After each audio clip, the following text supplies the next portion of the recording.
Guys, mayong udto sa tanan. Nami karon diri sa Tigpangi sa balay ni Kuya Biboy. Tapos oh. Daghan kay sila makaon diri guys. Bago ra mi nakahuman og pinya. Oh, narang mga panis pinya oh. Na. Muna kauban ako akong papa. Nami karon diri silang dapit kay mususil kimi sa among napalit nga luna nga gamay. Nya karon kay nakita man ako ilang tubo nga pitinda kuha kayo. Lapo pa sa kuha guys. Pero nagkailangan na og kaon karon ni gamay-gamay na. Oh, ano siya guys oh. Gipangos na ko ang tubo dagko kayo. Minut kay ilang tanaman diri guys. Naslay payag diri pod na dagang manok. Nay payag nga. Dayag-yag. Yag-yag paniron pero pon po na maulian din eh. Kay ipa-repair man yan eh. Dagang kay sila mga kuan guys, mga tanom ano.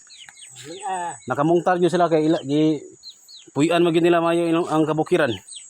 Mga nakapananom gyud sila daghan. Diri sa bukid guys, ang sekreto guys. Basta mananom ka, buhi juga. Pero magtulog-tulog ka, tinapol. Pas mo yun, may masulod ang tiyan. Wala karon si Kuya, nagtarom siya tubo, nakapangos ko. Diri yung tubo nila, daghan kayo ko, no? Daghan kayo punuan. Raw. Muna yung katubuhan guys, grabe, tambok. Napal ko. No. No.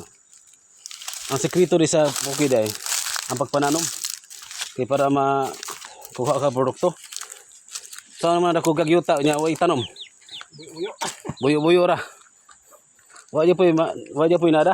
Pero bahala gamay kagyuta pero daghang tanom, abuhi kayo. Kaunta guys, kaunta tubo oh. Tamis kayo. Salamat sa inyong panonood guys. God bless.